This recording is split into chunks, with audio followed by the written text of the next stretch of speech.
Chapitre IV. Le dialogue entre la science et la foi. La foi, assentiment à la révélation, et les sciences expérimentales étudient des phénomènes, évoluent sur deux plans différents. Cependant, elles peuvent parfois étudier le même objet en le considérant sous un angle différent. Ainsi, la création est étudiée à la fois par la foi, qui veut connaître qui a créé le ciel et la terre, et par la science qui se demande quel est le mouvement des astres. Pour certaines questions, il peut y avoir un dialogue entre science et foi. Prenons un exemple pour mieux comprendre cette articulation entre ces deux points de vue sur le monde. Science et foi, l'exemple de la création du monde. Prenons le récit biblique de la création du monde, raconté dans le livre de la Genèse, afin d'analyser s'il y a une opposition entre la science et la foi. Tout d'abord, se pose le problème de l'interprétation de la Bible. Comment faut-il la comprendre? L'Église catholique enseigne qu'il ne faut pas lire la Genèse en prenant tout à la lettre. Ce livre est historique puisqu'il évoque l'histoire de la création de l'homme. Mais son mode d'énonciation, son style, n'est pas celui des sciences expérimentales. La création ne s'est pas faite forcément en 6 jours et, le 7e jour, il est certain que Dieu n'a pas eu besoin de se reposer, car Dieu ne peut être fatigué. Le mot jour dans la Bible ne signifie pas une durée de 24 heures. Prenons un autre exemple, dans l'évangile de saint Matthieu. Jésus dit, citation, « Si ton œil droit est pour toi une occasion de chute, arrache-le et jette-le loin de toi, car il est avantageux pour toi qu'un seul de tes membres périsse, et que ton corps entier ne soit pas jeté dans la géhenne, c'est-à-dire dans l'enfer. » Fin de citation. Cela signifie-t-il que tous les chrétiens doivent vraiment s'arracher un œil plutôt que de voir quelque chose qui incite au péché? Bien sûr que non. La tradition enseigne que cette parole de Jésus signifie que le péché est grave et qu'il faut repousser énergiquement les occasions de péché. Faut-il donc en déduire que la Bible propose des légendes? La Genèse est-elle un récit mythique des origines? Non, elle donne à la fois des vérités naturelles et surnaturelles. Le monde a eu un commencement, Dieu a créé l'homme à son image, c'est-à-dire avec une âme capable d'intelligence et de volonté. Il y a un bien, il y a un mal, l'homme a désobéi à Dieu avec le péché de l'origine appelé au péché originel. La Genèse n'est pas un livre de symboles et d'allégories sans rapport avec la réalité objective. La Genèse n'est pas à prendre au pied de la lettre, mais la Genèse n'est pas non plus un livre mythique. La Genèse expose des vérités incontournables. Après avoir compris comment il faut lire la Genèse, on peut affirmer qu'il n'y a aucune opposition entre la Bible et la science. La Bible soutient que le monde a eu un commencement, la science aussi. La Bible affirme que l'homme et la femme ont eu la même nature humaine, la science aussi. La création du monde soulève aussi la question de la théorie du Big Bang. Cette théorie a été avancée par Georges Lemaître. Georges Lemaître était un grand savant belge et, en même temps, il était prêtre. Il était physicien et fut le premier à proposer le modèle du Big Bang pour expliquer le début de notre Terre et des étoiles que nous voyons. Cela n'est pas en contradiction avec le livre de la Genèse qui propose une création en 6 jours, c'est-à-dire en plusieurs étapes. Le texte de la Bible dit que le monde a été créé par Dieu. La Bible le Maître, propose une théorie sur le comment. Il avance une hypothèse provisoire, en cohérence avec les autres connaissances scientifiques. Si l'on interprète correctement la Bible, et si l'on évalue le degré d'incertitude des diverses théories scientifiques, alors il n'y a pas de conflit entre la foi et la science. Voilà ce que déclare Carlos Chagas, célèbre chercheur en médecine, président de l'Académie pontificale en 1972. Je ne crois pas qu'il existe citation. Je ne crois pas qu'il existe un conflit entre science et foi. Il y a deux domaines différents. Je ne crois pas que les scientifiques aient une réponse à toutes les questions que se pose l'humanité. Prenons l'exemple du Big Bang. Il a été une soudaine concentration d'énergie dans une petite portion de l'univers. Cette énergie a explosé et est en train de s'étendre. La question se pose de savoir quelle était cette énergie qui, à un moment donné, s'est concentrée pour former le Big Bang. Et là, la science n'apporte aucune réponse. Et je ne sais pas s'il n'y aura jamais une réponse. Ce n'est pas à la science de définir les causes premières. La cause première appartient au domaine de la métascience, que l'on peut appeler aussi métaphysique. Cela relève du domaine de la philosophie et des sous certains aspects de la théologie. Fin de citation. La science pourra-t-elle expliquer l'origine de l'univers? Les sciences expérimentales étudient les lois physiques, mais ne diront jamais rien sur l'esprit qui a pu créer ces lois révélant une intelligence. Elles ne pourront jamais prouver ou nier l'existence du Créateur, de Dieu, qui est défini comme un esprit supérieur à la matière, donc en dehors du champ de la science par définition. La science ne pourra jamais expliquer l'origine de l'univers.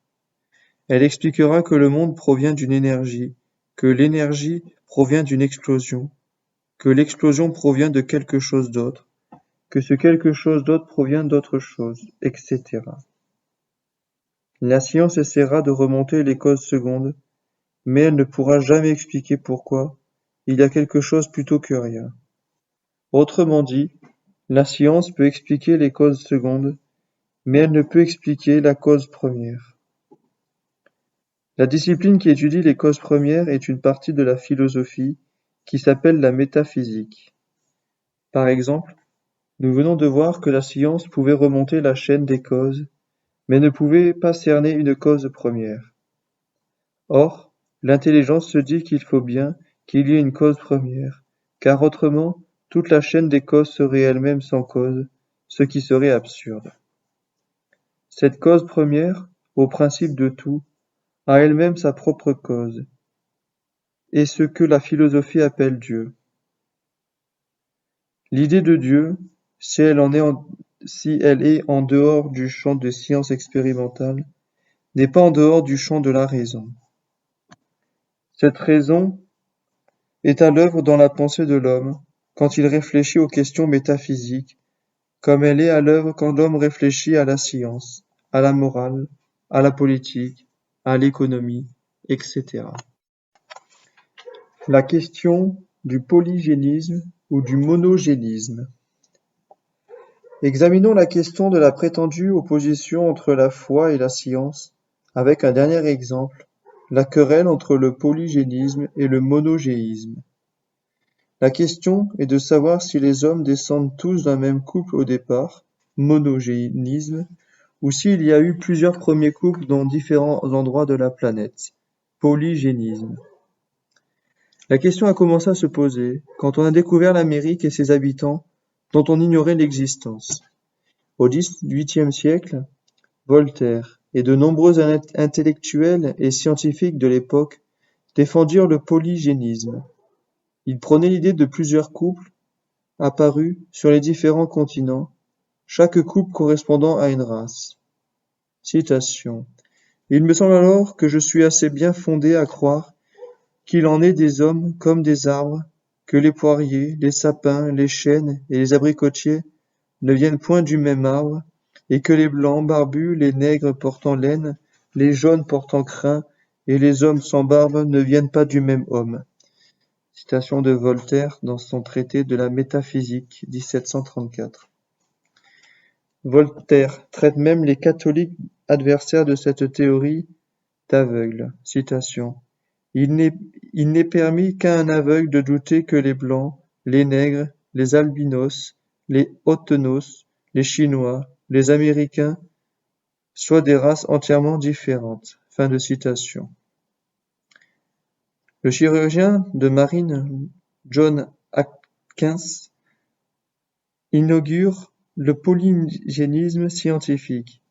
Il se dit convaincu que les races blanches et noires descendent à l'origine des premiers parents de couleurs différentes. Le polygénisme se développe en France au XIXe siècle.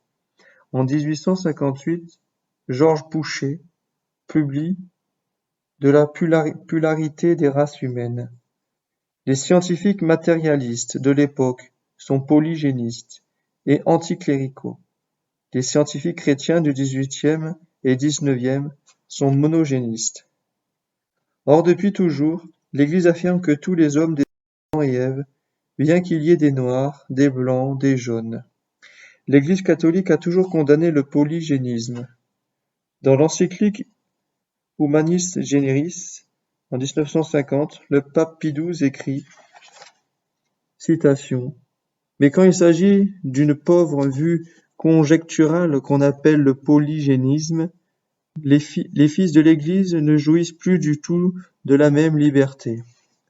Les fidèles, en effet, ne peuvent pas adopter une théorie dont les tenants affirment ou bien qu'après Adam, il y a eu sur la terre de véritables hommes qui ne descendaient pas de lui, comme du premier père commun, par génération naturelle, ou bien qu'Adam désigne tout l'ensemble des innombrables premiers pères.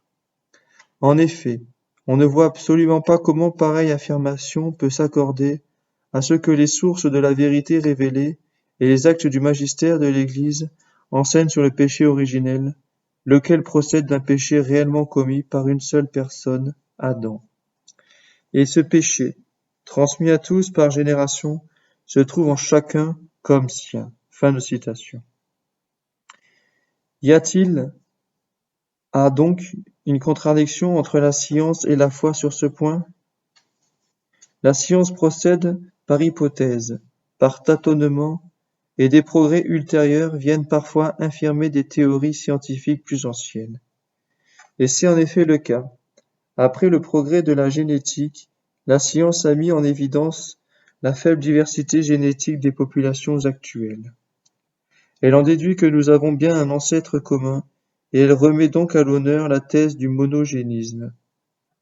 Jean de Crouchy, directeur de recherche au Centre national des recherches scientifiques, écrit dans « De la naissance des espèces aux aberrations de la vie », citation, « On est donc amené à conclure que tous les hommes vivant aujourd'hui descendent d'un individu unique, voire d'un couple unique.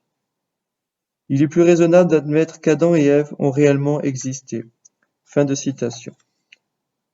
Tous les hommes ont bien les mêmes premiers parents, d'où leur similitude génétique. Au XXe siècle, des scientifiques comme Jean de Crouchy, pionniers de la cytogénétique humaine, condamnent donc ce que certains scientifiques croyaient au XVIIe, XVIIIe et XIXe siècle. Les intellectuels se sont trompés pendant plus de 300 ans et ont utilisé des théories scientifiques comme une arme idéologique de lutte contre l'Église. La thèse du polygénisme a été récupérée pour manipuler l'opinion et autoriser certaines pratiques. En effet, il est plus facile de dire qu'il y a des races supérieures si tous les hommes ne descendent pas d'un même couple. À partir d'un discours soi-disant scientifique, on a trompé les gens et l'on a légitimé le racisme nazi, la traite des Noirs et l'esclavagisme pourtant condamné par le pape Eugène IV dans sa bulle Siccum Dutum en 1435. Voltaire s'est rangé du côté des polygénistes pour mieux attaquer l'Église, comme le remarque Christian de la Campagne dans une histoire du racisme. Citation. Aveuglé par sa passion anti-religieuse, Voltaire poursuit d'une même haine le christianisme et le judaïsme. Et comme il lui faut à tout prix se démarquer des doctrines défendues par ces deux religions, il se croit obligé d'attaquer avec vigueur le monogénisme. Fin de citation. La science peut-elle se tromper? L'exemple qui précède montre bien que les scientifiques peuvent se tromper. Nous pouvons dire qu'il ne faut pas croire en la science comme on croit en Dieu. La science propose des modèles d'explication provisoires qui sont périmés quand de nouvelles données expérimentales sont fournies. De nombreuses théories scientifiques des siècles passés sont maintenant dépassées. Par exemple, à la Renaissance, les saignées deviennent à la mode. Pour guérir un malade, on lui a enlevé du sang. À toutes les époques, des scientifiques se sont trompés sur certains points, et d'ici 200 ou 300 ans, certaines théories scientifiques actuelles feront peut-être sourire. Il se peut que la théorie du Big Bang, par exemple, soit un jour abandonnée ou dépassée. La théorie fondatrice d'Einstein a été remise en cause en 2011. Cette théorie de la relativité spécule que dans le vide, rien ne peut aller plus vite que la lumière. Or, on vient de découvrir que la lumière n'est sans doute que la particule la plus rapide, pas la particule la plus rapide. Des chercheurs du Conseil européen pour la recherche nucléaire et du laboratoire de Gran Sasso, en Italie, travaillent sur l'expérience Opera. Ils ont observé des particules, les neutrinos, qui voyageraient plus vite que la lumière. Ils ont soumis leurs données à la communauté scientifique pour tenter de trouver l'explication de cette anomalie. Il ne faut donc pas se précipiter sur la dernière théorie scientifique et y croire comme on croit que 2 et 2 font 4. Les hypothèses, les théories, les modèles que propose la science ont pour vocation de correspondre à l'observation des phénomènes ou à leurs prévisions. Il suffit donc que l'observation devienne plus fine, grâce à de nouveaux appareils, ou que les faits viennent affirmer les conclusions qu'on avait acceptées pour que ces hypothèses, théories et modèles soient remis en question afin que de nouvelles formulations correspondent aux nouvelles observations. L'Église se méfie-t-elle de la science? L'Église n'a aucune raison de se méfier de la science, car la science et la foi viennent l'une et l'autre de Dieu. Non seulement l'Église ne se méfie pas de la science, mais elle l'encourage. Elle a assuré la transmission du savoir antique, savoir mathématique, physique, philosophique. Au Moyen Âge, lors des invasions barbares, ce sont les moines copistes, dans les monastères, qui ont recopié et transmis les œuvres de l'Antiquité grecque et romaine. L'œuvre d'Aristote, dont une grande partie concerne les sciences, physique, biologie, cosmologie, est connue et pratiquée. Saint Thomas d'Aquin, au XIIIe siècle, a d'ailleurs fait la synthèse entre la philosophie d'Aristote et la pensée chrétienne. Du Moyen Âge jusqu'au XXe siècle, les écoles, les universités étaient tenues principalement par l'Église catholique. C'est dans le contexte de la chrétienté que s'est développée la science. Actuellement, les progrès scientifiques de l'Occident dépassent ceux de l'Asie, bloqués par le système des castes de l'hindouisme, dépassent ceux de l'Afrique bloqués par les religions animistes, dépassent les progrès du Moyen-Orient bloqués par l'islam qui interdit la réflexion rationnelle sur le Coran et sur la foi. Islam dont la conception de la destinée humaine est trop fataliste. L'expansion scientifique mondiale du modèle occidental est liée à la civilisation chrétienne qui permet, soutient et encourage la réflexion critique scientifique. Les adversaires de l'Église catholique montent en épingle l'affaire Galilée. Il y a eu en effet une dispute entre Galilée et des hommes d'Église. Cette dispute portait, au départ, sur les opinions religieuses particulières de Galilée et non sur des questions scientifiques. D'où un différend s'est envenimé. Sans étudier le dossier complexe de l'affaire, on a vite fait de simplifier les faits, de condamner l'Église. Qui sait que saint Robert Bellarmine est opposé à une condamnation de Galilée. Ce n'est pas parce qu'il y a eu une dispute ou un procès dans l'histoire de l'Église qu'elle devient, par principe, l'adversaire de la science. Par on ne sait quel raccourci saisissant, on claironne que l'Église a toujours été l'adversaire de la science. Ceci n'est pas une affirmation historique, mais un slogan idéologique. L'Académie pontificale des sciences. Non seulement les papes ne se méfient pas de la science, mais très tôt, les papes ont souhaité s'entourer de savants qui étudient les merveilles de la création. Ils ont constitué une académie composée de savants du monde entier afin d'encourager les progrès scientifiques. L'Académie pontificale des sciences a été fondée à Rome en 1603 et fut la première académie scientifique du monde. Elle connaîtra des périodes d'activité et des périodes de sommeil. Elle fut ressuscitée en 1847 par le pape Pie IX. Puis le pape Pie XI reconstitua de nouveau l'Académie en 1936 sous son nom actuel. Depuis 1936, l'Académie pontificale des sciences a un caractère de plus en plus international. Au lieu d'être une académie nationale, comme l'Académie française par exemple, elle regroupe des chercheurs et des savants du monde entier. C'est ce qui fait sa force et son prestige.